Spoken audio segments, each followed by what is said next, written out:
In this video, I will rank every single weapon in Halo Infinite from worst to best. This video will give you insight for which weapons you should be looking to utilize in Halo multiplayer, and I will give each weapon strengths and weaknesses as well. With the information from this video, you will be dominating in Halo Infinite in no time. With that being said, welcome to the channel. My name is Grizzy, and my goal here is to help you dominate in first-person shooters. If you enjoy Halo Infinite, make sure you smash that sub button because I'm going to bring you guys plenty of content to help you win more games and hit that rank that you want to achieve in Halo multiplayer. Now, getting into this tier list, we will start with the absolute worst weapons in the game, which make up the F tier. The F tier weapons in Halo Infinite for me are the Ravager and the Disruptor pistol. The Ravager is a burst plasma grenade launcher. It also has an alternate fire mode where you can hold down the trigger to damage an entire area with plasma that will have overtime damaging effects. The Ravager is an F tier weapon because it is extremely weak for grenade launcher and it's a very awkward gun to aim. The weapon fires in an arc pattern to where it can be very difficult to hit your enemy unless they're on low ground beneath you.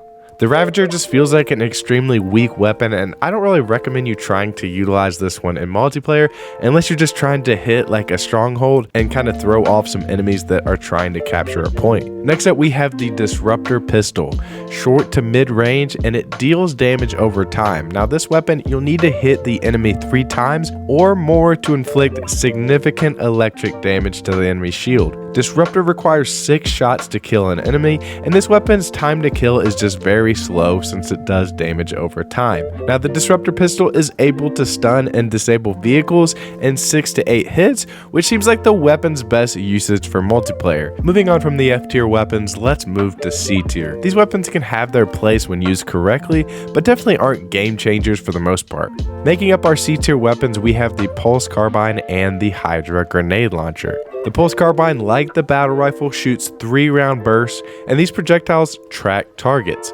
The main issue with the Pulse Carbine is that a lot of the time the projectiles just don't connect if the enemy is moving or strafing. If the projectiles do connect, it can cause some big damage to the enemy shield, so you could use this weapon sort of like a plasma pistol for a noob combo. I recommend firing 2 quick bursts to an enemy and then immediately switching over to a kinetic weapon like the battle rifle and aim for the head and finish them off quickly. The other weapon making up the C tier category is the Marine grenade launcher, the Hydra. This weapon can lock on and can be useful at locking on to enemy vehicles in games like in the big team battle mode. However, the tracking is far from perfect, especially in close range. The Hydra requires 3 rockets to kill an enemy and has an extremely long reload time, making it a C tier weapon in Halo Infinite. After our C tier weapons, we get into more versatile weapons that are solid at taking down enemies in online multiplayer. Making up the B tier weapons, we have the Assault Rifle, Commando, Needler, Plasma Pistol, and the Sidekick Pistol. Now you'll always spawn with the Assault Rifle in any mode other than ranked, and while your priority will usually be to find something different, the MA40 Assault Rifle remains decent enough to hold your own. It's pretty solid at close range. Now that being said, you'll want to avoid long range engagements as the bullet spread can quickly become a problem, and this weapon requires roughly 25 bullets to kill an enemy Spartan. The Commando can be used as a longer range rifle, but it can also fire fast in a full auto mode. Now due to that full auto mode, its recoil is extremely high, and shooting too fast will turn this weapon into an absolute nightmare to try and control. The Commando requires 13 body shots to secure a kill, or 7 body shots and 1 headshot for a faster time to kill. Moving on from the Commando, we have the Needler, and this thing can shoot needles that can track enemies and explode when enough needles hit the target. With the Needler, you'll need to be very close to the enemy to actually connect your shots, and if they play cover or continue moving in one direction, they're actually likely to miss. The Needler is definitely not one of the top weapons in the game, but if you manage to surprise an opposing Spartan up close, you'll tear him to shreds in no time. You need 12 needles to secure a kill. The plasma pistol is an old classic and behaves exactly the same way as it always has. When used as a simple sidearm, the pistol does laughable damage. The strength of the plasma pistol comes when you hold down the trigger and you charge it up and release a big projectile that can home in and instantly deplete an enemy shield. Then you can just swap to your secondary weapon and get the job done with a headshot. This is known as the noob combo. The MK50 Sidekick is a good alternative to the AR. The Sidekick can be quite capable at both close and long range. It is nowhere near as powerful as the sidearms from previous Halo games, but it's still competent, especially for a starter weapon. Now this gun requires 7 bullets to kill, including 1 headshot. Now moving on into our A tier category for weapons in Halo Infinite, this is actually our largest category tier, meaning there are plenty of capable weapons in this game depending on your playstyle. The weapons that make up the A tier category are the Stalker Rifle, Shock Rifle, Bulldog Shotgun, Mangler, Skewer, Sentinel Beam, Heat Wave, Cinder Shot, and the Battle Rifle. The Stalker Rifle is a hybrid between a carbine and a sniper. The Stalker features excellent range and good damage per bullet.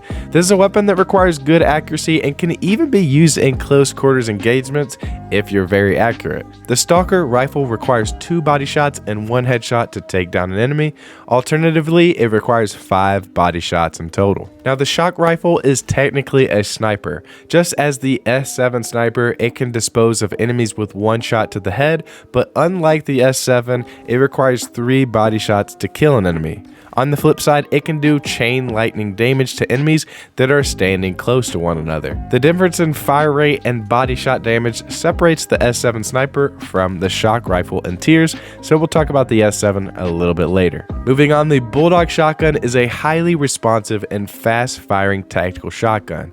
The Bulldog cannot one-shot an enemy no matter how close you can get, and it requires 2 shots to take down an enemy. But also note that 1 shot and a melee will get the job done too, making this a really effective close-range weapon. The Mangler is our next weapon and is a hidden gem in Halo Infinite. This weapon is seriously like a mini power weapon and should not be taken lightly. The Mangler is a powerful semi-automatic brute revolver that fires spikes at medium range. This weapon has increased melee damage due to its spikes on the weapon, and this gun can actually take down a Spartan with 1 body shot and 1 melee, making it extremely powerful. Another reason why the Mangler is super good is due to its fast time to kill. It can actually take someone down in 3 shots, 2 to the body and then 1 accurate shot to the head. Next up we have the Skewer, and this thing looks like a rocket launcher, but it can actually one-shot enemies. The reason why this weapon is not in S tier is due to its slow bullet travel speed and due to the difficulty hitting targets at range. If this weapon was hit scanned like the S7 Sniper, it would definitely be in the S tier category. However, for now, it stays here in the A tier. After the Skewer, we have the Sentinel Beam, and this thing shoots a massive laser beam that can deal significant damage to enemies at all ranges and can penetrate to hit multiple targets. The Sentinel Beam is pretty simple. This thing literally melts targets at close to medium range and is highly effective in Halo Infinite. The Heat Wave is next up as an A tier weapon.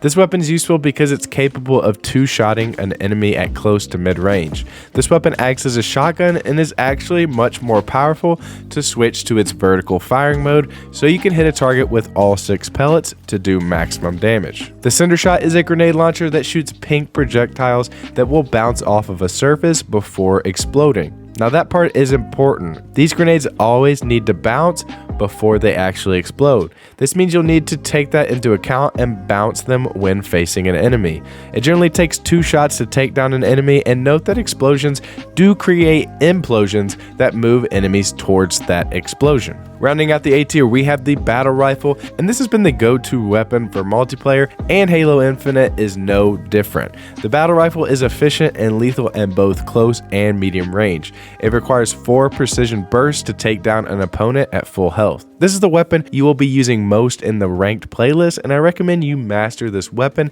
in order to master Halo Infinite multiplayer. Finally, we have our S tier weapons in Halo Infinite. All these weapons are technically capable of taking down an enemy in one shot or one hit, and these weapons are commonly the power weapons on each map that you will have to fight over to control the map and take control of these weapons. The weapons making up the S tier category are the Grav Hammer, Sword, Rocket Launcher, and the S7 Sniper. The Gravity Hammer requires you to get close and personal to secure kills, but this weapon can deal massive splash damage and send your opponents flying across the map like ragdolls. The Gravity Hammer is one of the few one-hit kill weapons in the game and can damage multiple enemies in one swing, and can also damage enemies trying to hide around corners or behind small areas of cover. Now, another melee weapon of choice is the Energy Sword. This thing deals massive damage to enemies and will kill enemies with one swipe. If your crosshair turns red when holding the sword, you will lunge across several meters to instantly kill your opponent. The Rocket Launcher in Halo Infinite has one big rocket in the chamber that does a ton of damage, easily enough to kill an enemy. If you're having trouble landing your shots, you can aim for the floor or walls nearby because the splash damage is huge. The Spanker can reliably secure one-hit kills. Last up, we have the S7 Sniper. This is a long-range precision rifle with 2 zoom distances. Headshot kills targets instantly, and 2 body shots are required to take down targets as well. The S7 Sniper can be an excellent weapon up close when firing from the hip, and you can also strafe and jump at the same time, and it does not hurt the usability or the bloom of this weapon up close, so feel free to use this thing up close to hit a body shot, followed by an immediate melee for a kill. And there it is, every single weapon rated in Halo Infinite multiplayer. This list is purely opinion based, although I feel like it's pretty fair considering the playtime I put into the game and the skill required to reach the highest ranked level in the game as well. With that being said, how would you change this tier list? Let me know in the comment section down below, and also don't forget to like this video, and guys, I will see you all in the next one. Peace.